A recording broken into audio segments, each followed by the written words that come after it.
Hello, everyone, and a very warm welcome to you. I'm Emma Smith, Cybersecurity, Technology Assurance and Technology Strategy Director at Vodafone. We're here today to talk about cybersecurity for businesses. It's a topic that's always been in the news and front of mind for many of our customers. But today we're going to focus on smaller businesses in the session. When we listen to customers, we can realize how confusing cybersecurity can be for them.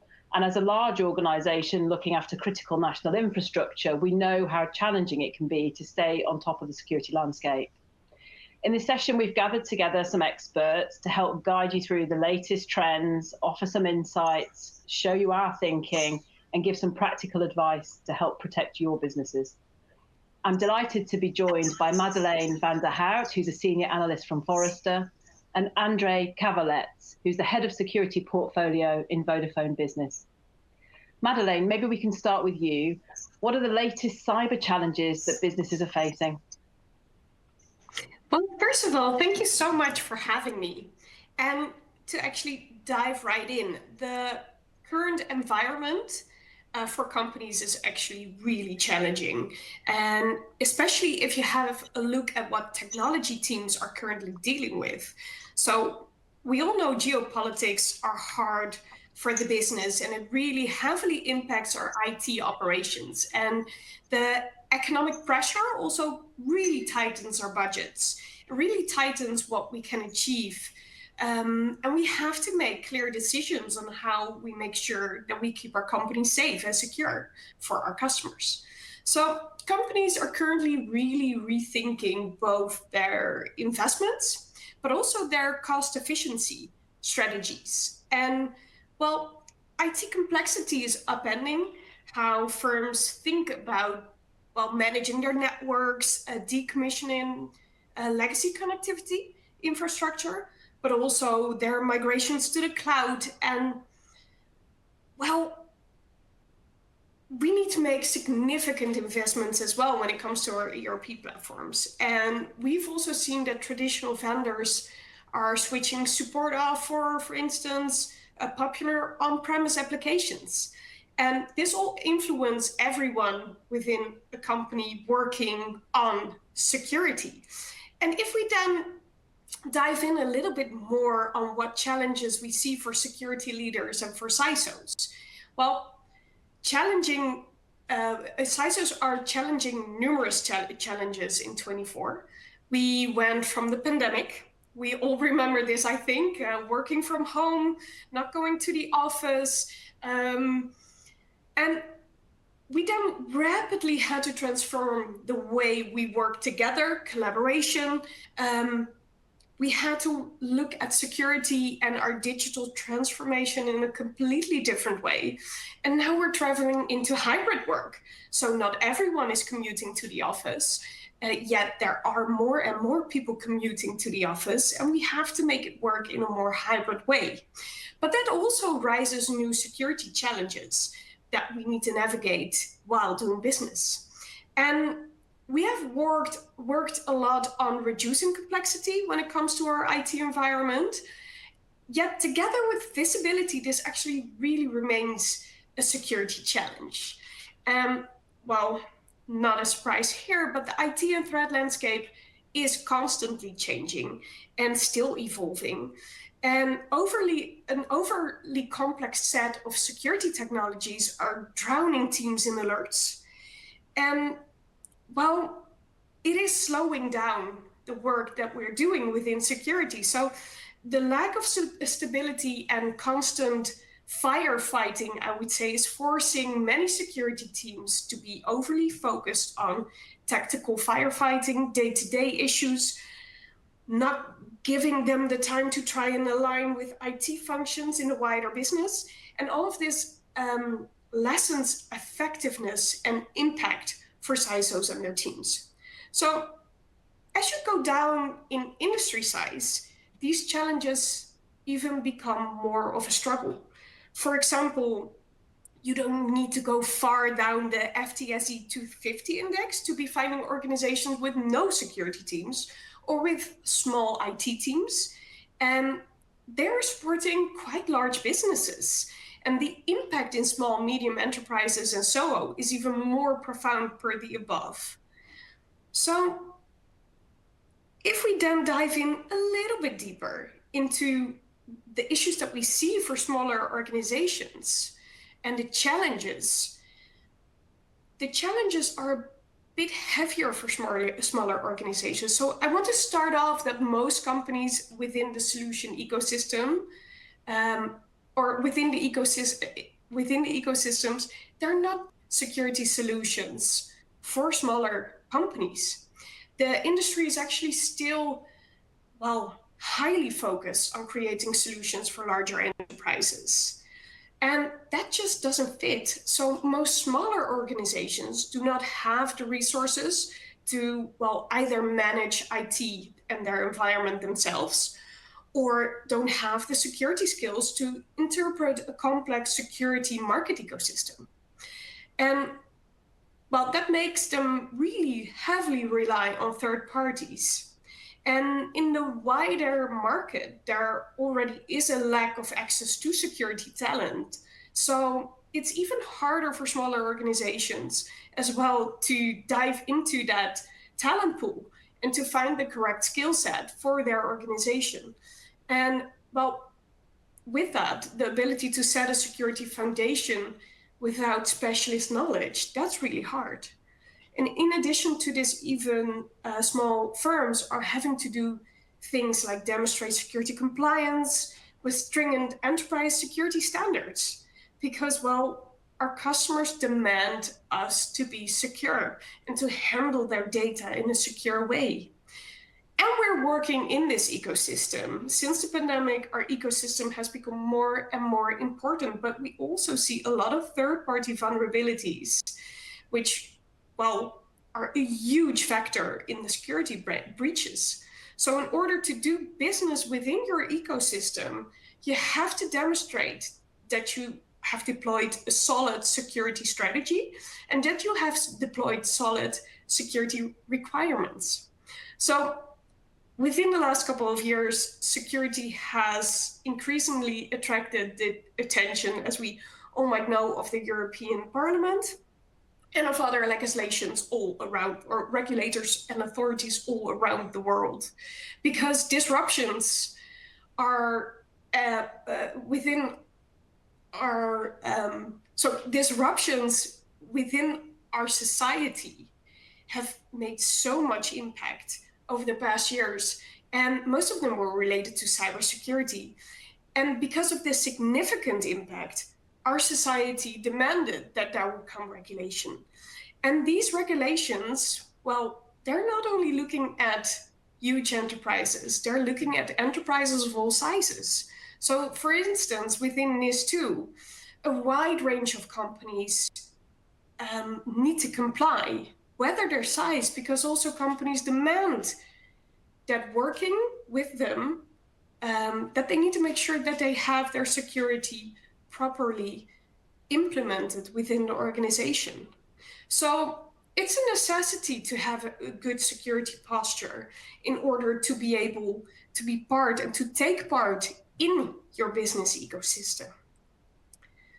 And if we then have a look at what kind of breaches and what kind of external attacks do we see? So most external attacks are being caused by, known exploited vulnerabilities and weaknesses in the software supply chain.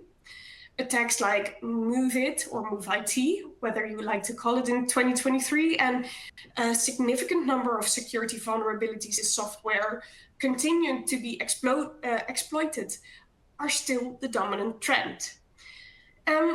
Foundational priorities like effective vulnerability and risk management, effective security operation centers, and all of the not that exciting belts and braces security controls would help remediate, most of it.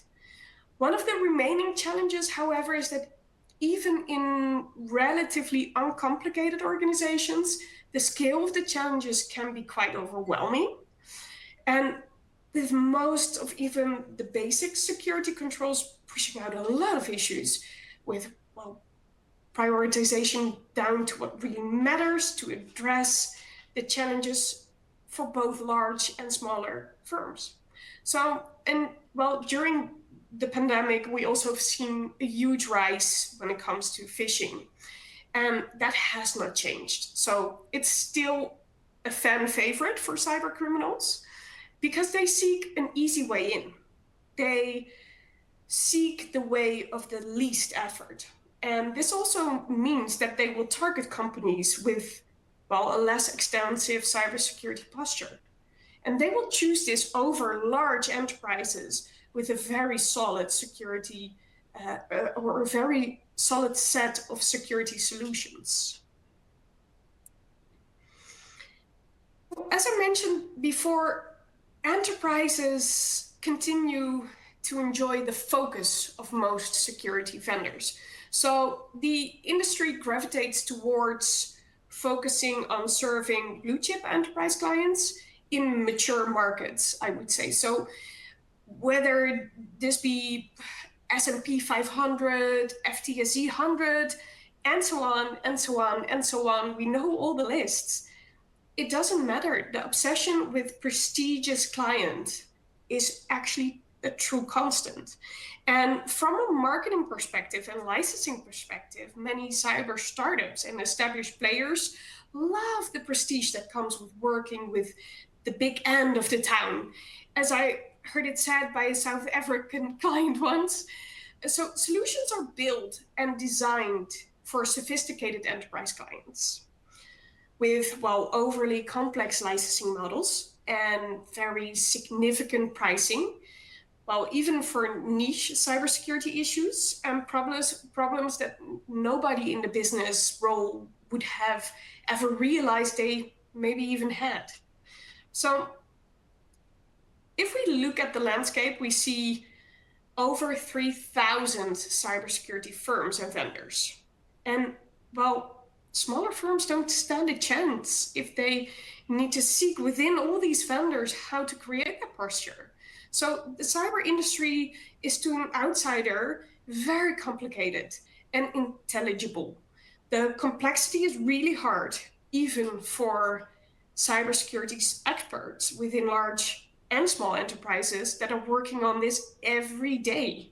And then take into account the legislation that I spoke about before. How do we make sure that we comply? And how do we make sure that we're doing business with companies that have a good posture and that we can be part of that ecosystem? And yes, generative AI. We're also going to talk about this because, well, generative AI has not been, well, has been the talk of the town. You cannot unthink generative AI within a conversation. It's all the rage now, and that is the fact for all sizes of companies. As it's going to be embedded in a lot of enterprise software, embedded in the cloud, and part of, well, common SaaS-based products, clients of all sizes will be exposed to generative AI. And firms of all sizes have been exposed to the hype and the change the world narrative. And business executives are eyeing up whether it can drive return on investment, productivity enhancements, or other ways of running their business in a more effective way. So for our larger customers, we know that it is in the technology roadmap of, well, virtually every firm we work with. And there's a lot of board level pressure as well to show how this will allow white collar productivity to improve. This brings with it also a lot of security implications, which for SMEs, for smaller medium enterprises, are exactly actually the same as for large enterprises in terms of issues with data, data confidentiality, leakage, IP protection, and, well, also the risk of hallucinations and incorrect information. So how can you identify a deep fake? Especially, for instance, we've seen this occurring in Hong Kong, where a finance employee got an email that he needed to transfer some money. He didn't believe that email was true, until he went into a call. And in this call, there were a couple of his colleagues. Yet, it were not his colleagues. Those were deep fakes, but they interacted exactly in the way as his colleagues would, with the same voice, same faces, same mannerism. So he transferred, I think it was $25 million. Yet while all the people were fake in that call. So, well, that's frightening because it can happen anywhere. So is a huge need for cybersecurity also for small, medium enterprises, but solutions that really understand the environment and stand the challenges and understand what this means for small, medium enterprises. So there's a need for simple, scalable, flexible solutions that deal with the most common security issues. And why simple, scalable, and flexible? Because these companies have a potential of growing faster, and growing fast means that they might expand on the solutions. So allow them to deploy only what really matters and accept that they do not need the same needs as enterprises do. So the needs of today are different than the needs of tomorrow. So it needs to be flexible. And we would also recognize that small, medium enterprises require simple buying journeys. These buying journeys are different than what we see for larger enterprises. And they don't have the time to evaluate complex data sheets. So focus on integration with native and commonly used IT applications is also very important. Platforms and cloud providers to drive plug-and playability for small, medium enterprises, taking into account that these companies rely on either third parties when it comes to their IT, and might not have dedicated IT or security functions. So with that said, we should also make sure that we foster a supportive security community. And what I mean by that is that it's very important to share information throughout your entire ecosystem. And that's really because we have to learn fast, adapt fast, learn fast, and learn from each other. And information sharing is one of the most important things when it comes to that. So in other words, for this market, we need to keep it simple, straightforward, and affordable. So thank you. Madelein, thank you so much for sharing with us your insights. I think you've painted a really complex challenge that organizations have got to face, where customers expect good security, there's high complexity in how to solve the problem. It's a sophisticated and turbulent threat landscape. Regulators and legislators increasingly expect everybody to implement good security, and yet the solutions are not there for business. So, Andrzej, maybe considering what Madelein just painted out for us, how is Vodafone adapting to meet the challenges that our customers are facing? Thanks, Emma, and thank you again. It's we describe, and Madelein, you describe beautifully, and I think, and call us out as an industry. This is a critical and vitally important part of what we need to do. If ever, trust, security, and resilience was paramount in the minds of all of us, right? As individuals, as business owners, and society, it's a massive focus, and yet. Right? Our absolute recognition that smaller organizations have been left behind by a security industry that is focused on the large, the complex, and the expensive. And I think for me, that is the single most tangible takeaway. And I absolutely love the simple, straightforward, and above all affordable, or as you describe it, cheap. But what does that really mean, I guess, for Vodafone and for our customers? If we look across Europe, there are over 100 million people working in small businesses. Of those 100 million people, over 2/3 of them, about 7 out of 10, do not have access to security advice or security controls. Like, that's the big difference, and that is the market failure. We as, I guess, as Vodafone, but we as a community and an industry need to face into. And as you articulate, Emma, this is we think that recognizing the problem is just the first step. Our deep our belief is that it doesn't matter how big you are, you do have a right to security. You do have a right to understanding what digital trust means for your organization, for your customers, for your employees. And above all else, the mission that we have at Vodafone is really to simplify security for businesses of all sizes, not just for the large, the complex and the well-funded, but actually for everybody, and to democratize access to those things. It's easy to say that, and there are some really key steps you can take in that. But as you described, Madeleine, particularly, one of the big problems is the scale and the complexity of technology, of the security industry, and of a global threat, and how you take that that environment and apply it with sort of pinpoint accuracy around an individual person, an individual device, an individual email, an individual call that may or may not be full of real people. And I think that's one of the reasons that's our starting point.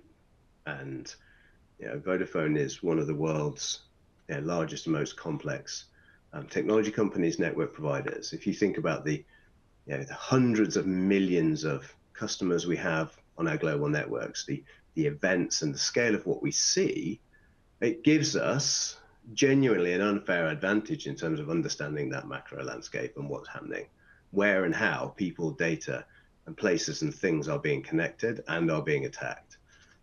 Those rich insights allow us to know both, think about security in the context of our network, but all of our customers as well.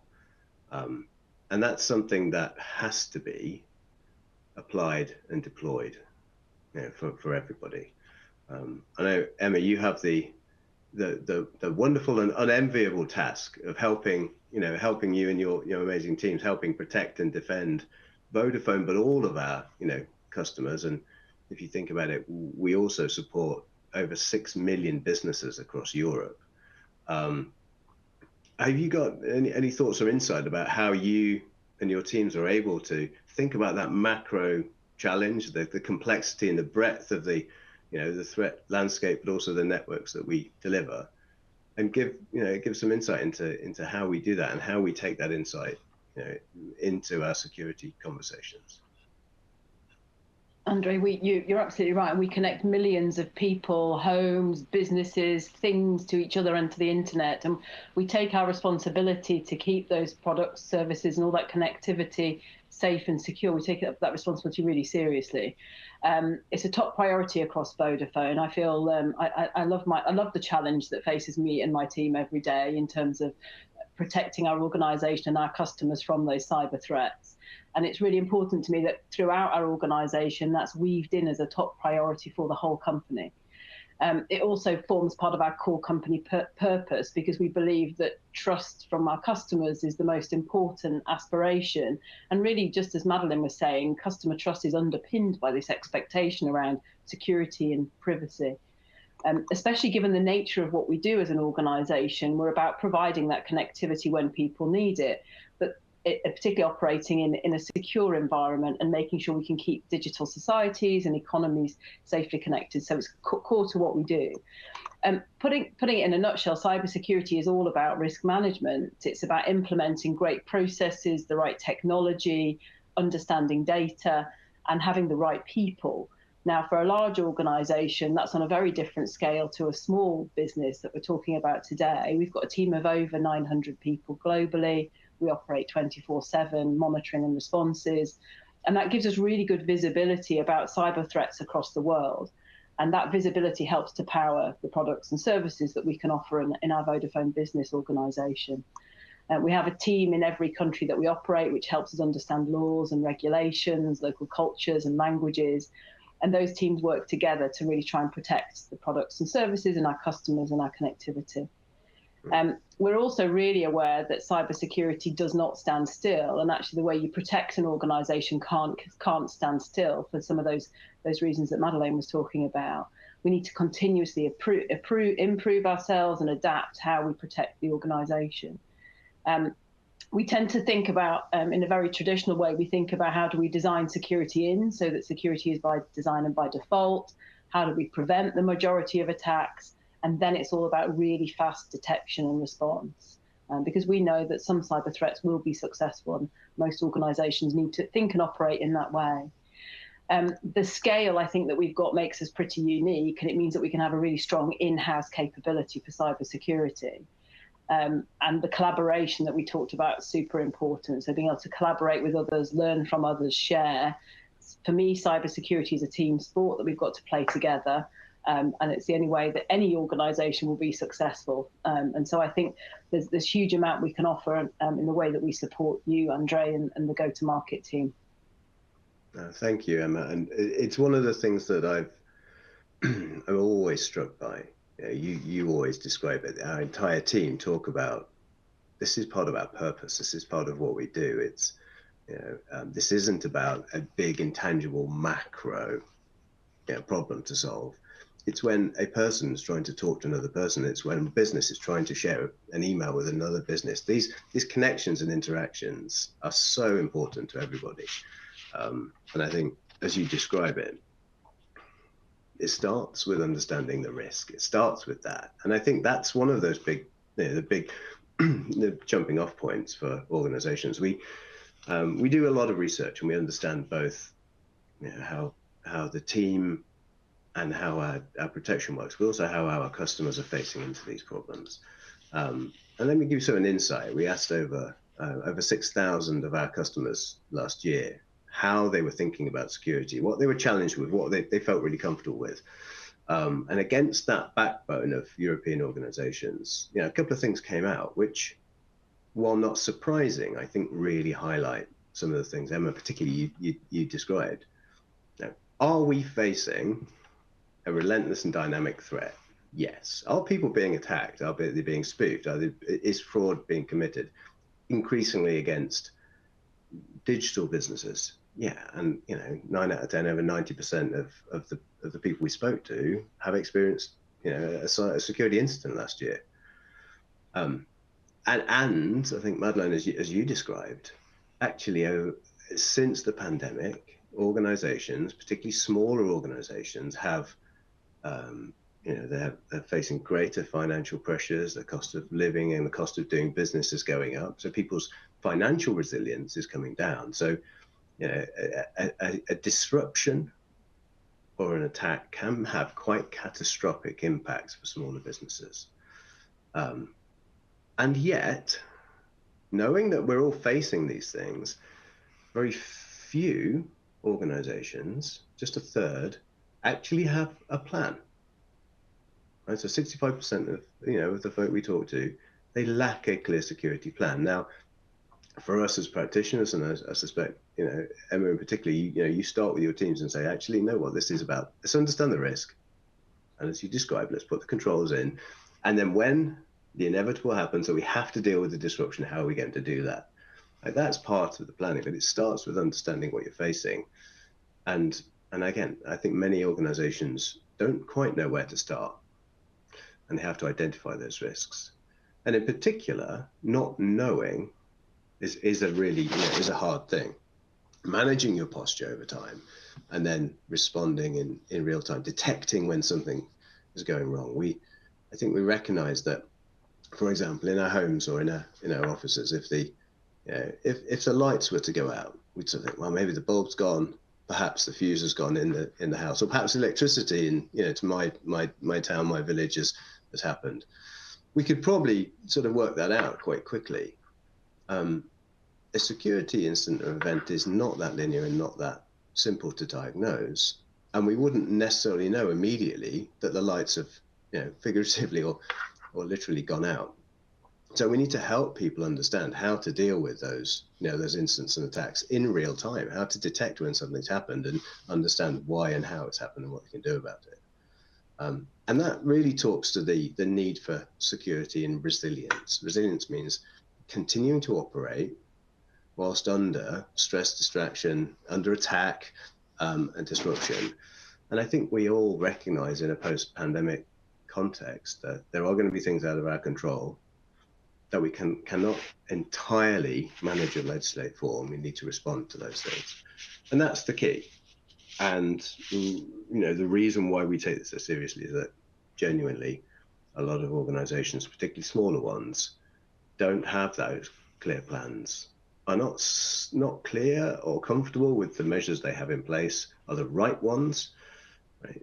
But know that they will be faced with this stuff coming forward.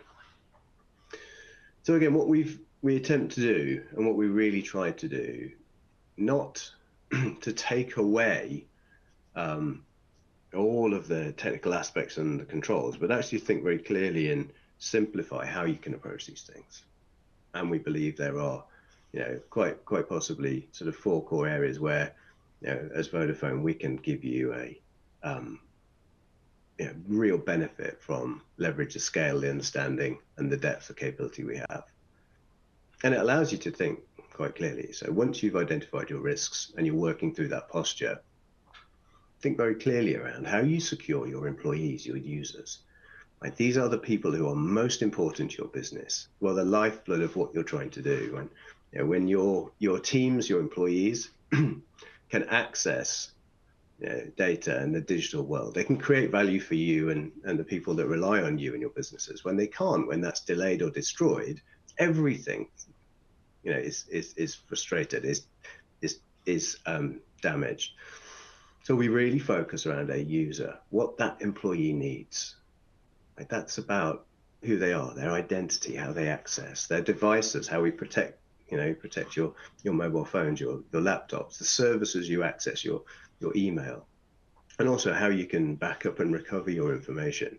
So thinking about a user and employee is super important for us.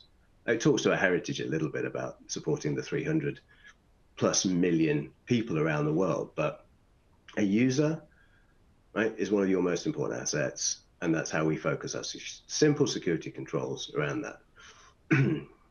Everything, the people, your places, and your things need to be connected now. I think we accept that, and it's something that we intimately understand. Emma described it, but those connections must be secure and stable, and they will enable everything you do.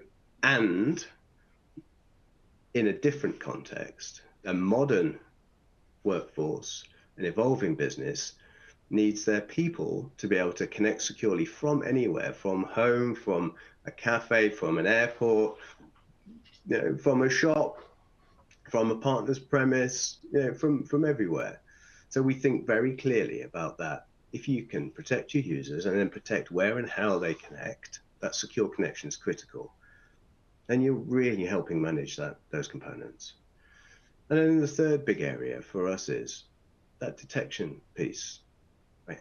How do you know if you're being attacked or disrupted? The inevitable challenges that you're going to face. How do you detect that stuff in real time and then respond to it? That's what we mean by security operations. Right? It is an operational process thing which allows us and other people to help you and extend that blanket of 24/7, right? Every hour of the day, every day of the week, because your systems, your people, your processes, your customers don't necessarily turn off in the connected world we live in. And we recognize that many smaller organizations, aren't blessed with the scale of investment, of team, of capability that we may be. Most people don't have an in-house security team that's able to monitor and detect and understand trends and attacks in real time. So that control point around security operations is something that we feel very keenly, and is a big part of what we offer and what we help to our customers. And then the final control point, right, is, we articulate it as the customer experience, which for us, it means giving our customers the experience and the ability to consume all of this complex security stuff without being security experts. It means making it simple. It means saying, I'm not going to ask you to understand and make deep technical decisions or sit watching a screen for 24 hours a day to look for a pattern that you may or may not recognize to respond in real time. This is about how we curate the right set of controls that you will need. Integrate those things so that you don't have to link all of those different pieces together, right? And understand that there are gaps between systems and protection. But then translate that to you so you understand your risk and your controls and how you respond in the context of what you're trying to do. Right? Are you in a manufacturing? Are you in logistics or retail? What does that mean? What's your risk posture? So that experience, that single experience and that simple way of approaching things is so important to what we're doing. And we think it's one of the big missing points. Yeah. It also allows you as a business, your employees and your customers to understand what your role is in security and change that. We talk about culture, but it's about changing and taking on an awareness of security and risk. That's a huge part of what we do internally. But as a business owner, you don't have to be scared by the risk. You just have to sort of understand it. As an employee, right, what's my responsibility? I can be the first line of defense in security, not as sometimes security people talk about the weak link. Right? How we help do that customer experience and that simplicity, that translation is I think an often missed part of the big and broader puzzle. So I'll pause there because I think the richness will come in the conversation, but you understand hopefully how we think about simplifying security, how we genuinely believe that security doesn't have to be for the large, the complex, and the well-funded organizations. It can be, as Madelein said, simpler, more straightforward, and more affordable than I think most people imagine. And we just have to change this idea that tens or hundreds of millions of people who are the backbone of Europe aren't accessing and aren't able to benefit from some of the great security that exists out there. Well, thank you, Andrzej. It's really good to see that we're setting ourselves up to help small businesses and make security and resilience simpler and more accessible for everybody. I think the way you described that's so important. Now I want to delve and have a bit more discussion into some of the topics that you've both touched on as you've been presenting today. Maybe I'll ask you both a question first of all. How do you think that the cybersecurity landscape has changed for small businesses in the last few years? Madelein, do you want to go first? Yes, of course. Great question.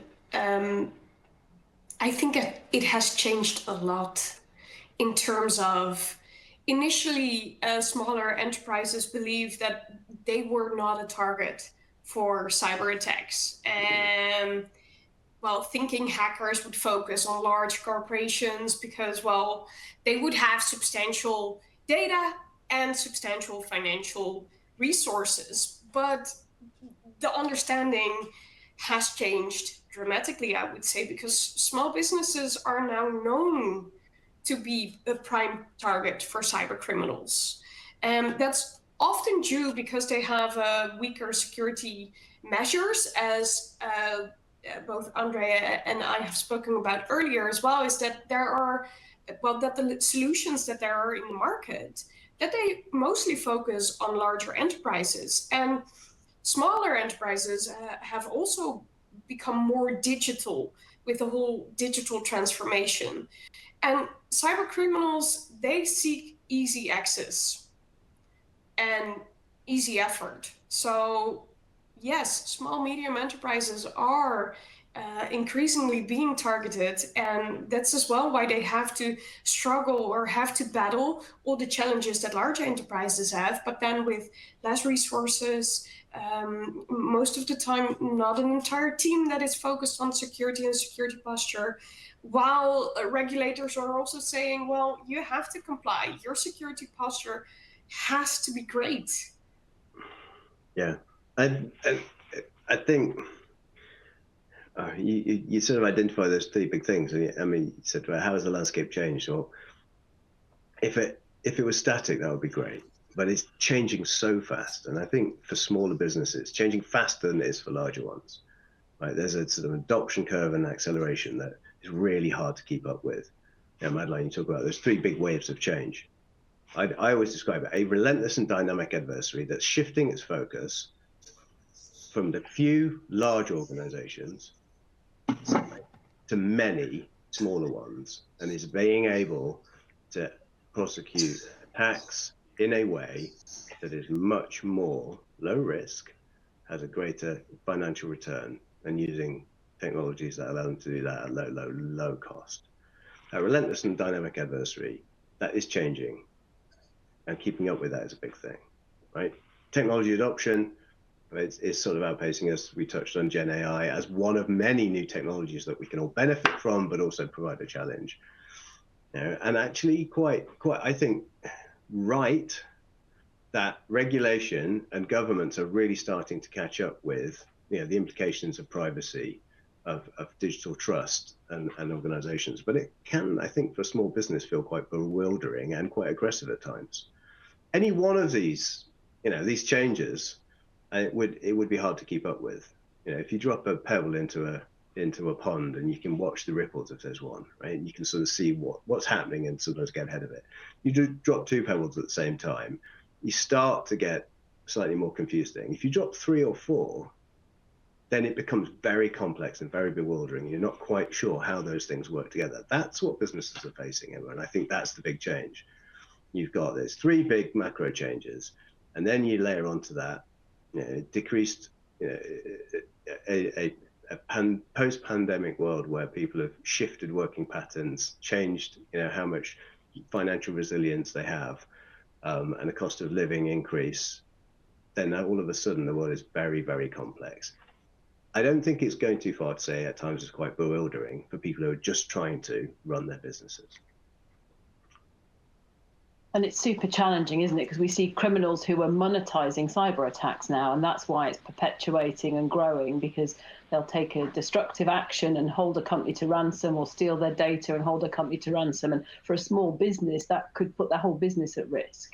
And I think it's super challenging, as you both articulated. What do you think customers are struggling with the most, Andrzej? So partly, I genuinely think it is. There's a what should I do question. We've moved beyond, and I'm really happy that I think as an industry, as security professionals, but as small businesses, and I've sort of talked to a lot across Europe most weeks. We're not saying why am I going to be attacked? Why is security important anymore? We've moved on from that. Now it's into okay, so what should I do, and how best can I do that? And it stems from the risk, right? Understand what your risk is and what you're trying to achieve, and then walk through those things. We've always traditionally talked about people, process, and technology. And I know it's a really old, sort of overused sort of things, not just that PPT stands for PowerPoint and PowerPoint runs the world, but actually, genuinely, I mentioned it before, think about people, right? People running your business, what's their responsibility for security and risk? And the people, the employees, how can they most understand security, right? Processes, when and how, well, when you get attacked, how will you respond to an attack? Who will you rely on? What can you practice? What can you put in place? How do you plan, right? These are process-related things. And then last of all, the technology components. What can I do to protect my technology and my assets, right? I know that's it's sort of somewhat of a standard framework. I think it really, really works, particularly for security. And it's something people understand, right? Security concepts are not new, right? There are novel and interesting and difficult ways people are being attacked, and novel and interesting and exciting ways we can defend ourselves. But the core concepts are, are standard, and everybody, I think, can understand those. Madelein, what are businesses telling you? Well, I I fully agree with what Andrzej just said, but what businesses are also telling me is, and this was actually quite a hard conversation I had with one customer, and it was about ransom and paying ransom. And I would always encourage companies not to pay ransomware, but this CEO was telling me, you know how much it will cost me if my business continuity, well, is gone, if I have to close all the shops and I will be losing so much money, I could be out of business. And he was willing to take the risk of having a criminal still being in a system and paying, because it would cost him so much more than just paying. And he was so flustered as well with, well, there are so many solutions. This one doesn't fit my environment. The other one doesn't fit my environment, but I also need to take into account A, B, C, and D. What do I need to protect? How do I protect it? What's the best solutions? Do I need multiple solutions? And with who do I work to get that in place? And I do also not have the people to help me do it internally. So I will rely on the partners I will be working with, while customers and other companies that I'm working with are demanding that I have everything in place. So besides that, he told me it's difficult to understand every rapid technology development happening and how that applies to his business. It is also understanding, okay, but how can I prevent this from happening? So they're really seeking a partner that understands them, that understands their environment, their challenges, that can help them with the right resources implementing their security. So it makes you understand that it's not only challenging that what everything that is happening, but also how can we create that posture? It needs to be simple. It needs to be, because he was also wondering, it needs to grow, right? I have a growth target for myself. I want to grow my business within a couple of years. It needs to be twice the company that it is now. But do I have solutions that will grow with me? So many challenges. Yeah, I think there's something you picked on, which I think is so important. I think Emmy said it through a different lens, which is security needs a community and ecosystem and people working together, sharing information. I think the opposite is, I think, Madelein, what you highlight. You cannot do this alone. None of us can. Right? And we need to have partners that will stand with us and by us. It's the same in anything else, right? If there's a fire on your premises, if some of your machinery needs maintenance, you call in an expert. In our personal lives, right? If we don't feel well, we recognize that we might feel hot or cold, or we'll go to the doctor. We should not self-diagnose. Dr. Google is probably not the best approach, right? You go to a professional and then they'll help you understand, detect what's going on and help you, treat or respond to what that's doing, right?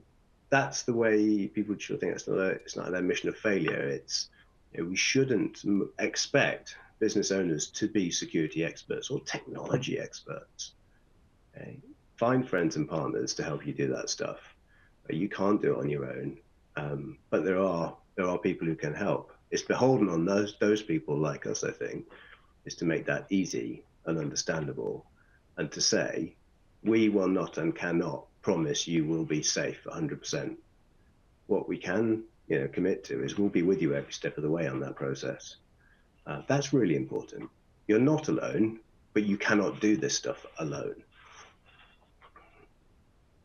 And cyber criminals are really sort of exploiting companies and people more and more. And when we think about cyber criminals, they're probably different to the way that we all think and behave and act, and the same with the companies that we work with and support. Maybe let's dig in a little bit more around how cyber criminals are really exploiting the differences between large and small businesses, Andrzej. Absolutely, and I think that concept of everything and everybody being connected, whilst quite high level, actually is a really good example here, because often we've seen cyber criminals, now through ransomware attacks, they really can monetize attacking smaller customers. But also smaller organizations are an entry point into a larger organization. So we describe it as supply chain attacks, but it's people you work with, it's your partners, and a lot of larger organizations are being targeted through their suppliers and their smaller people. I genuinely also, sense that the cyber criminals are brutally, efficient at leveraging and understanding new innovations, looking for the weak points in that, but also exposing when organizations are not doing the basics right. It's something as simple as, how you access your password controls, how you manage identities, cloud-based services. Right? There are the foundational, brilliant basics of security and technology that cyber criminals can and will scan for and expose in a very easy way. It's akin to leaving the window of your house open or your keys, for your car on the side. Not to say that we don't all do that, right? And it's very easy to, to go out when you're busy and you're rushing for a train to leave not to lock the back door or the windows. But doing those brilliant basics is something I think that large organizations have really internalized. Yeah, and Emma, the sort of tens and hundreds of people that large organizations have just to make sure those brilliant basics are done. But small organizations, I think it's difficult to do that. And then, so you're caught between having to have those basics and those fundamentals done. And, there's great guidance, Cyber Essentials, the European, NISA, the European Cybersecurity Agency, give really good examples of what those things are. And also then staying on top of innovations and new technologies. It's the gaps between those that cyber criminals target and exploit. And I think those are some of that's where the gap is between large and small organizations. I think the other one is what you do when you're attacked. Understanding those response processes, really, planning for, predicting that, and training for those moments when an organization is attacked. I know large organizations that we take that really seriously. We practice that stuff. And I know you and your teams do all the time. I don't think a lot of small organizations do that. I guess intuitively we all know if the fire alarm goes, which as a proxy for a security alarm, we also know how to set off a fire alarm in a building, and then we'll all go out. Or sort of, fire marshals will take us through a safe route to a safe place. We wait for experts to then check the building before we can go back in. We don't use the elevators or the lifts. We go down the stairs. All of those kind of things. In a security context, most organizations, smaller organizations in particular, don't have those things. That's not part of the muscle memory of their teams. They might not know who can sound a cyber alarm or where people should go, how you should sort of exit the building, whether should you use your computer and your email in the event of cyber attack, who should you call, and who is the cyber marshal for each building or location or team. I think practicing those things is not second nature or part of smaller businesses.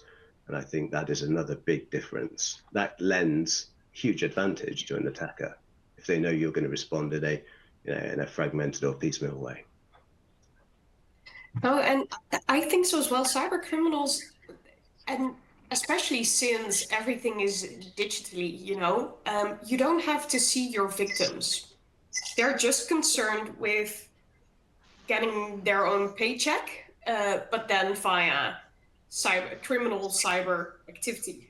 So they do not see who their victims are. They don't see the impact on the business.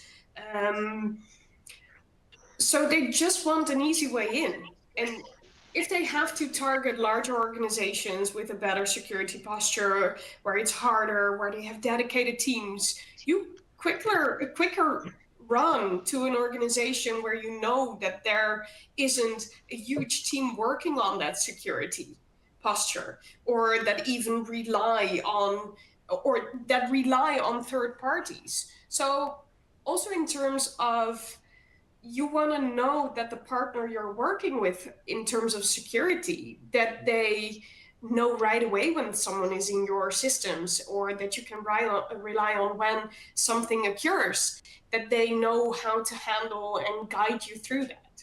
So I would say as well, it's easier for criminals to target smaller organizations than larger organizations at the moment, and they are well aware. Madelein, earlier you touched on artificial intelligence and generative AI. It's very topical at the moment. How are cyber criminals using AI, and what do you see that's emerging and important for 2024? Well, it actually makes it easier to target employees and to target a company. So we see with generative AI that phishing emails, for instance, are way more sophisticated, and it's really difficult to see what kind of emails are phishing emails. And also social engineering. So I've also seen that they're targeting via social engineering someone close to a CIO, so his personal assistant, for instance. And social engineering as well with generative AI will be way easier.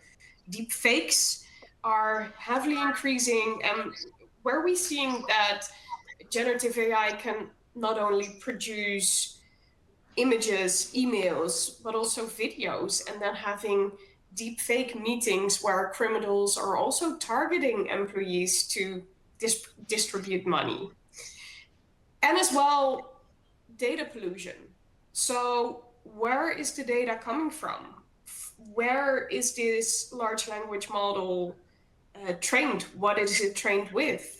How do we know that that data is pure, and how can we rely on that data? So I think the upcoming year will be very interesting to see how that is evolving and how we can help each other identify those risks. And obviously there's also a positive, right? Because we can also use it for a greater good. So it will be in more solutions, and it will also help companies with their security posture. You've given us some great insights, both of you, so far. But in your opinion, what practical advice have you got for small businesses? What can they do to make sure they're protected?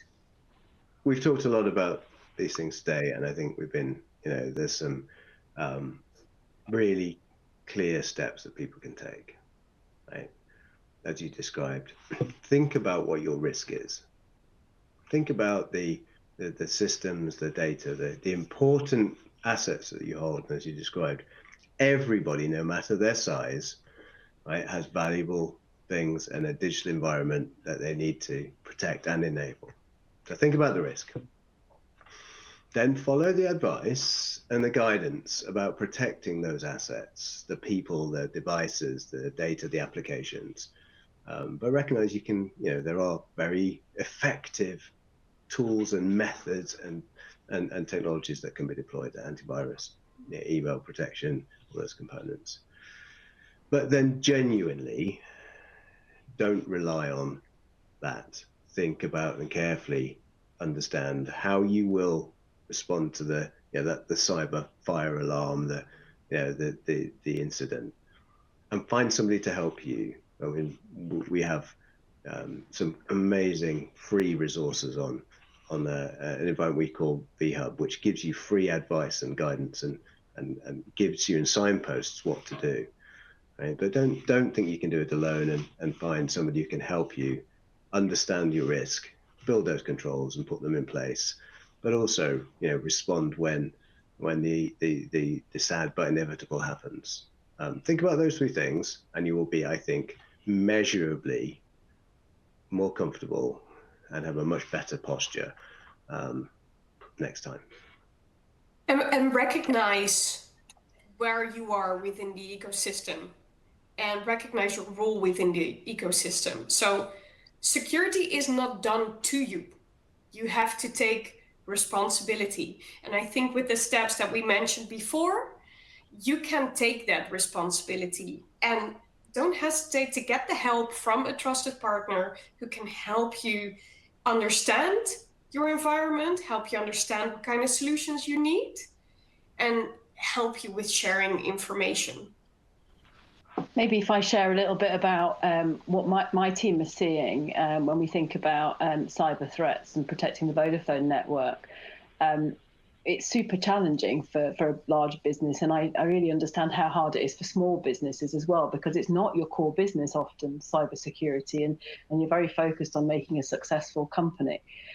There's some really good guidance provided by the UK National Cybersecurity Centre. In fact, many of the European governments have really good advice for small business.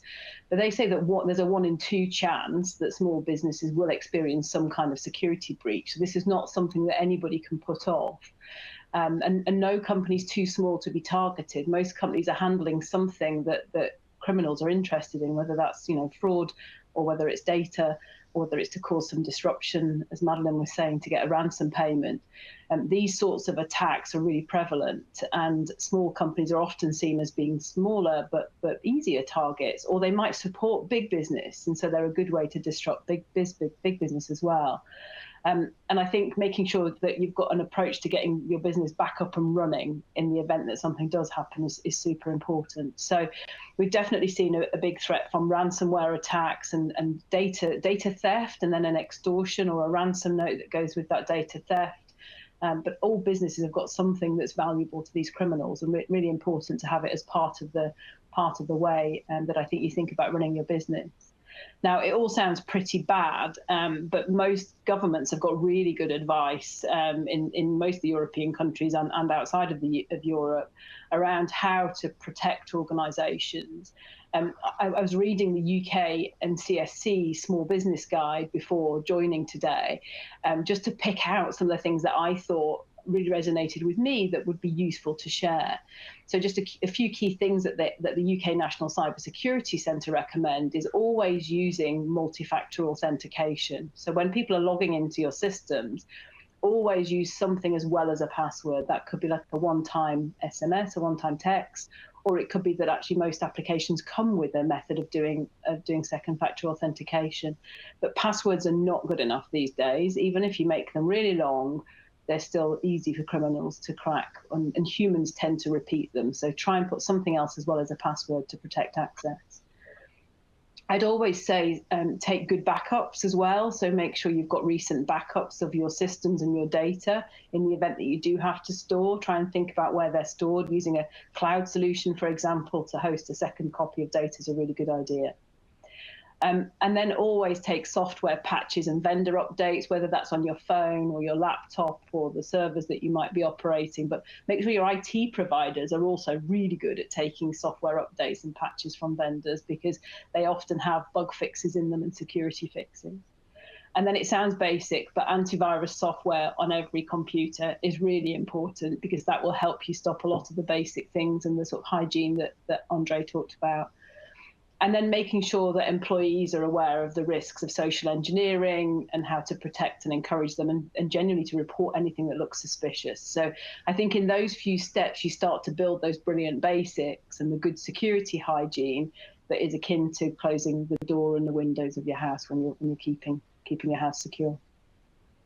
Yeah, and I think so as well, that having great awareness within a company is so important, because you cannot even imagine how many times I have friends or companies that I talk with that they check their email very quickly on the iPad of one of their children.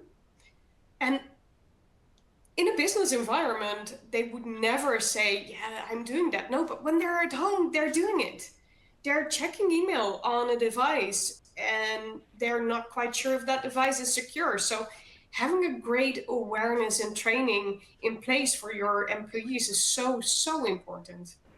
Well, thank you both. We're in it together, clearly, I think is the message from today. You've shared some really insightful tips and advice that hopefully our viewers will find useful to consider, think about, and then put into action.